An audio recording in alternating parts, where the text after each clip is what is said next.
OK, la journée de vote officielle pour les élections fédérales, c'est le 28 avril, mais vous pouvez déjà voter par anticipation.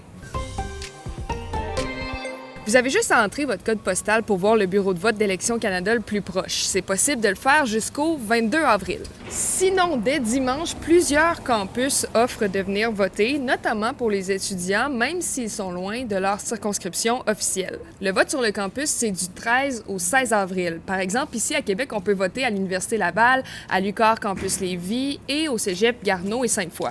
Vous voyez, au Québec, il y a une vingtaine de campus où on peut aller voter. Il y a tout plein d'endroits aussi ailleurs au pays et tout le monde peut aller exercer son droit de vote. Parce que oui, avec cette mesure-là, on veut inciter les étudiants d'un peu partout à aller voter, mais tout le monde est bienvenu. Cela dit, c'est important d'être inscrit. Si vous l'êtes, vous avez reçu votre carte d'information de l'électeur. Mais si vous ne l'êtes pas, bien, vous avez jusqu'au 22 avril pour mettre à jour vos renseignements sur le site d'Élections Canada. Mais le 28 avril prochain, là, vous pouvez aller voter à votre bureau de vote, même si vous n'êtes pas inscrit. Apportez des pièces d'identité, par exemple. Maintenant, c'est bien beau d'aller voter, mais on vote pour qui? Bien, il y a plusieurs façons de vous orienter. Le débat du 16 avril prochain, c'est une bonne façon d'entendre les chefs sur leurs propositions. Il y a aussi la boussole électorale. C'est un outil développé par des politologues pour vous aider à comparer vos opinions avec les idéologies des différents partis. Et il y a ce comparateur de plateforme qui vous permet vraiment de voir, selon les enjeux qui vous intéressent, les positions des différents partis.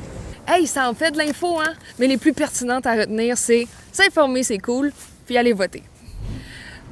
OK, voici le vétéran Gaston Petitgrou. Il a soufflé 100 bougies et a reçu, tenez-vous bien, plus de 1700 cartes de fête.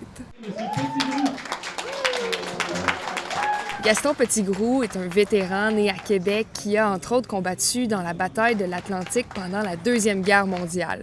Le mois dernier, un défi avait été lancé sur les réseaux sociaux pour lui envoyer 100 cartes d'anniversaire pour ses 100 ans. L'objectif a comme beaucoup été dépassé. Jeudi midi, il a eu droit à un banquet d'honneur en compagnie de membres de sa famille à la maison Paul Triquet à Québec où il habite. À son arrivée, les autres résidents l'ont tous applaudi. C'est un moment qui est assez touchant. Il faut dire que la vague d'amour pour Gaston Petitgrou pourrait encore grossir. La maison Paul Triquet s'attend à recevoir jusqu'à 2000 cartes pour son résident vedette. Hey, ça fait du bien, des nouvelles comme ça, hein?